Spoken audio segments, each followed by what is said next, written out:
ሰላም ጤና ይስጥልኝ ውድ ቤተሰቦቻችን፣ ወደ ዕለቱ አጫጭር መረጃዎች እናልፋለን። የኢትዮጵያ ኮንስትራክሽን ስራዎች ኮርፖሬሽን በውስጡ ያለውን የአፈጻጸም ተጠያቂነትና የመልካም አስተዳደር ክፍተት ለማረም በሚል የወሰደውን እርምጃ ተከትሎ 14 የስራ አመራር አባላትን ከኃላፊነታቸው ማሰናበቱን አስታውቋል።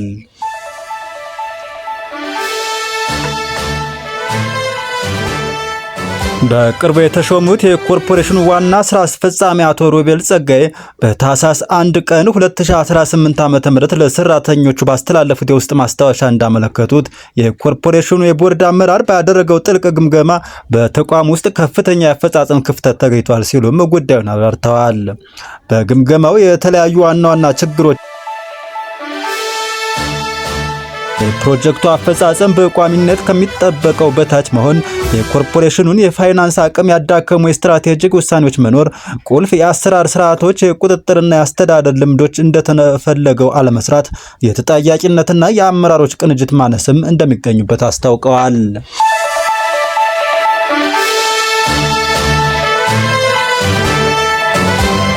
እነዚህን ችግሮች ተከትሎ የቦርድ አመራሩ የተቋሙንና የሀገርን ጥቅም ለመጠበቅ ሲባል ከላይ በተጠቀሰው ቀን ጀምሮ ተግባራዊ በሚሆን ውሳኔ የሚከተሉትን 14 የስራ አመራር አባላት ከስራ እንዳሰናበተም አስታውቀዋል።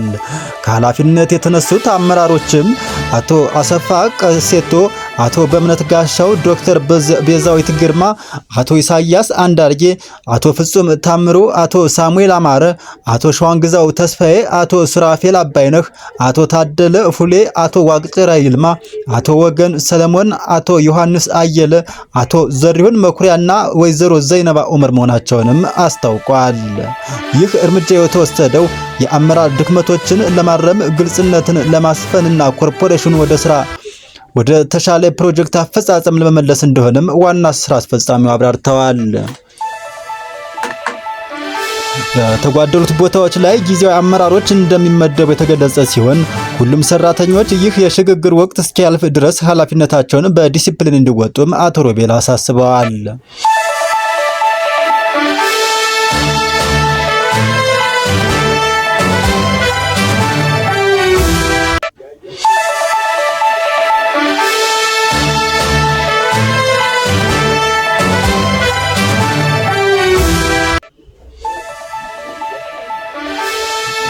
ፕሬዚዳንት ትራምፕ አስተዳደር ከትግራይ ጦርነት ጋር በተያያዘ የቀድሞውን ፕሬዚዳንት የባይደን አስተዳደር ለኢትዮጵያ የሰጠውን ጊዜያዊ ክልል አንስተዋል።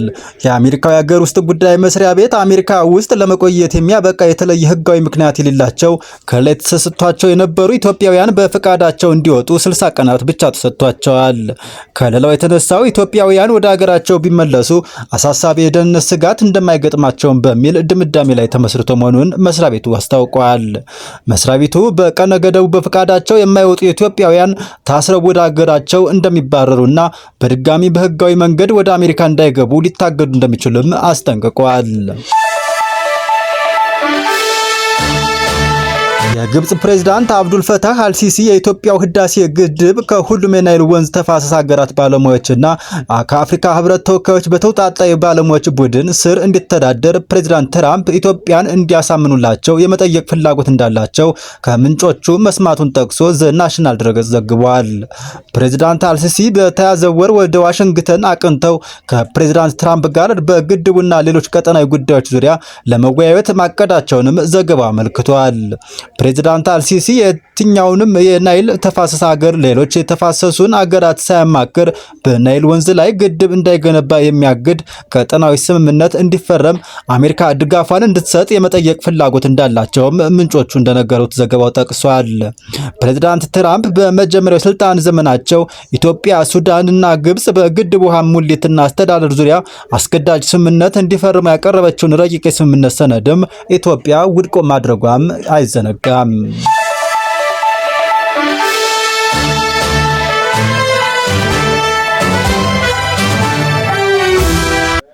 ዶቼ ቬለ የኢትዮጵያ መገናኛ ብዙሃን ባለስልጣን ቦን ከተማ የሚገኘውን የአሜሪኛ የዶቼ ቬለ ሬዲዮ ጣቢያ ጋዜጠኞችን ጭምር በደፈናው ወንጅሏል ሲል አዲስ ባወጣው መግለጫ ከሷል። ባለስልጣኑ ቦን በሚገኘው ሰራተኞቹ ላይ የተሳሳተና ሁከት ሊቀሰቅስ ወይም ሰላምና ጸጥታ ሊያናጋ የሚችል መረጃ ያሰራጫሉ የሚል ክስ እንዳቀረበባቸውም ጣቢያው ገልጸዋል።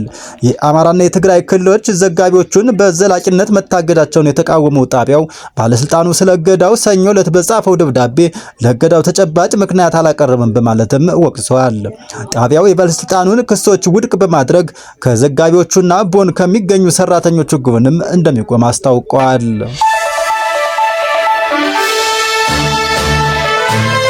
በመጨረሻም ኢጋድ ኤርትራ ከድርጅት አባልነት መውጣቷን የገለጠችው ተጨባጭ ምክር ሀሳብ ሳታቀርብ ወይም በተቋማዊ ወይም ፖሊሲ ማሻሻያ ዙሪያ ተሳትፎ ሳታደርግ ነው በማለት በኤርትራ ውሳኔ ማዘኑን ገልጸዋል። ኤርትራ ከ2 ዓመት ከመንፈቅ በፊት ወደ አባልነት ከተመለሰች ወዲህ በድርጅቱ ስብሰባዎች፣ ፕሮግራሞችና እንቅስቃሴዎች ተሳትፋ አታውቅም ያለው ኢጋድ ሆኖም የድርጅቱ ሴክሬታሪያት ራሱን ለንግግር ክፍት አድርጎ በትዕግስት ሲጠባበቅ እንደነበርም አስታውሷል። ኢጋድ የኤርትራ መንግስት ውሳኔውን መልሶ እንዲያጤነውና ኤርትራም ወደ አባልነቷ እንድትመለስ ግንኙነት ማድረጉን ማበረታታቱን እንደሚቀጥልም አስታውቋል።